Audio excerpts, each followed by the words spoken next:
I've always loved Betty White, but I had never looked at her horoscope until she died. And I'm telling you, astrology never disappoints.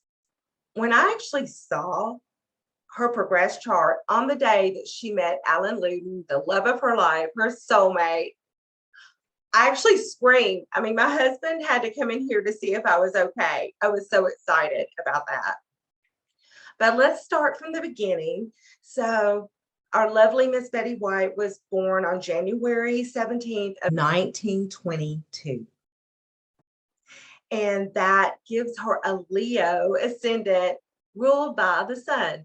I love the Leo ascendant. That probably had everything to do with her acting ability and how wonderful she was at it and why she was such a natural.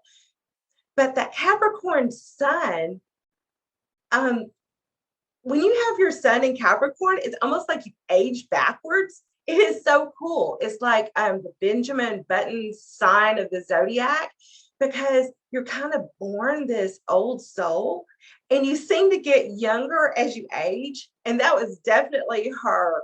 I mean, she seemed um, younger and younger every year up until she was doing Saturday Night Live just recently. So she also has this amazing moon in Virgo in her second house. And it actually trines her sun exactly. It's beautiful because I can see how she worked with her sun and her moon, and they work together in this harmonious way for to give her that. I think she was really comfortable with herself and what she did. A lot of it had to do with that trine. So, but that moon in the second house of career, but it's not just career, it's also your talents, it's your values. And she used her talents to entertain all of us. So Betty White also had her Mercury in Aquarius. I think that's what gave her this quirky ability. Her humor was quirky and flirty. I mean, she could talk so dirty and nobody ever took it seriously. It's like when I heard her say things, I just thought it was hilarious. It didn't matter if she was playing Sue Ann Nivens or if she was doing Rose Nyland on the Golden Girls. She was also had this kind of dirty, sexy sense of humor. And I kind of think she was probably like that in real life too. Um, she has a T square involving her Neptune and Mercury and Mars. And I think it was a little harder for her to access her Neptune, which is what a lot of actresses and actors use is that Neptune, that ability to imagine and that dreaminess. I don't think she accessed that really well. I really think she was just being herself for the most part. And it made everybody laugh. It was just beautiful. Another thing about her chart that really stood out to me right away was she has the asteroid Vesta right on her midheaven. And Vesta is what you are passionate about. It's your passion. She was passionate about being in the spotlight. She also had this really great mix of all of the elements. Um, so I think that's another thing that made her seem so well rounded and likable to people because she had, a little air, a little fire, a little water, and a little earth. Well, maybe a little bit more earth, but it was just a really nice mix that made her so accessible to everyone.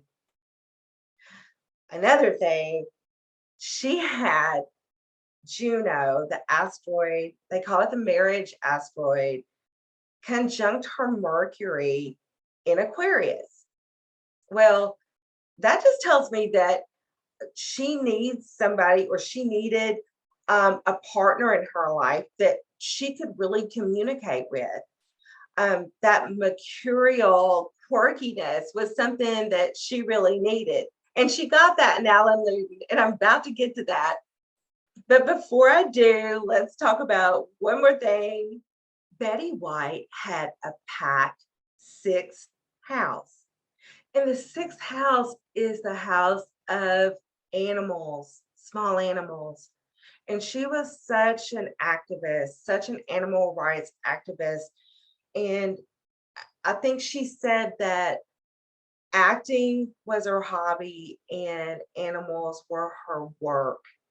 And I just love that. That kind of makes me want to cry because she has her Venus, her Sun, her Juno, and her Mercury all in that sixth house. And you can tell that that was something she was so passionate about. I just love that.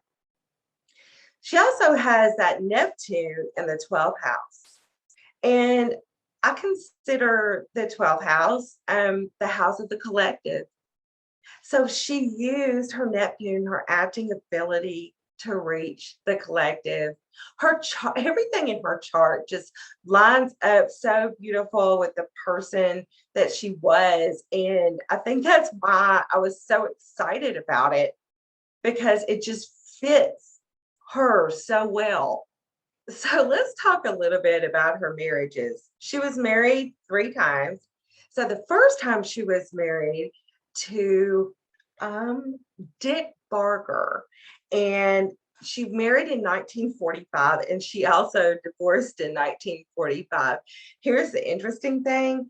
He moved her to his parents' farm in Ohio, and they expected her to kill the chickens for dinner. Well, I mean, as you can tell, that was not something she was going to do, and that marriage didn't last very long at all. Okay, so then she married, it was Lane Allen, and she was quoted as saying that he was a lovely man. And I believe that. But she was married to him for 2 years, and he wanted her to basically give up her career and settle down and have a family, have children.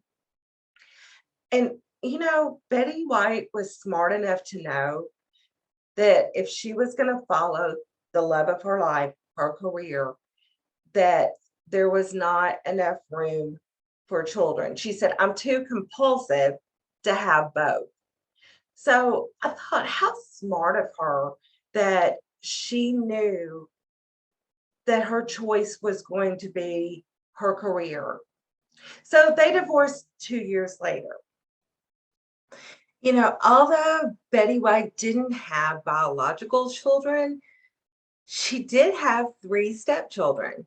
And stepchildren are ruled by the 11th house, and her 11th house is ruled by Gemini, ruled by Mercury, and Mercury is conjunct her Juno. And yes, her 3 stepchildren were Alan Luden's children. And by all accounts, she was an amazing stepmom and loved playing that role. So she got to be a mom, even if she didn't have children of her own. And I think she loved it that way. And so did they. Now for the one that made me squeal. Okay. So Betty White met Alan Luden on Password. She was a guest on his talk show or his game show, Password. And they met on October 16th, 1961. And she said when she met him, she knew that she'd met the love of her life. When I looked at her progress chart for that day, she was having a progressed new moon to the exact degree on that very day. And can you believe it? How amazing is that? She knew that the rest of her life, that her love life, it was all a new beginning for her that day about meeting him. And I just love that. I thought that was just amazing that that happened. And sure enough, she said that she would never marry again. She said, when you've had the best, who needs the rest? I just love that. Another interesting aspect that happened on that very day was that transiting Juno, the marriage asteroid, was on her ascendant. So when Alan Luden died of cancer, and he died in actually the 9th of June, 1981. On that day, Saturn was on Betty White's progressed ascendant, and progressed Pluto was on her midheaven. So you can almost feel the sadness in those transits, or the progressions for that day. So she lost the love of her life, and wow, decided never to wed again after that. Although she did flirt a lot, which was still fun. So let's go to the day that Betty White died. And from what I understand, they said she died of natural causes, which at age 99 is completely appropriate. I don't think they ever found another cause of death. But I wanted to look at her transits and progressions for the day she died. So these are just a few of the things that were happening the day Betty White died. One, Ceres, which sometimes can be an indicator. Ceres does show up in death charts. It's an asteroid that looks like a scythe. So it was with the North Node in her 10th house. And then the moon was with the South Node in her 4th house. Now, the 4th house is the house of endings. But I'm going to leave that alone for a minute because I thought this was actually more interesting. The sun was at 9 degrees of Capricorn the day she died, and it was on her vertex. It was almost like it was time to go, and she left with the sun. The vertex is sometimes a place in our chart where karmic things happen, where events happen, and she waited till the sun was right there. I really think that's so cool. Okay, then also she was having a Chiron return. So transiting Chiron was right on her natal Chiron.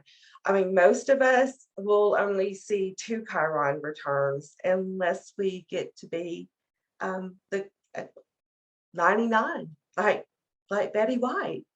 And it just, all of these things that happened on the day she died was almost like she knew it was time. And anyway, that makes me pretty sad. But I tell you what, the spiritual world is a much richer place with her there. So her progressed sun, her sun had progressed all the way from Capricorn to Taurus. And it was actually on her progressed descendant. It's almost like she was saying, peace out, everybody. I love that.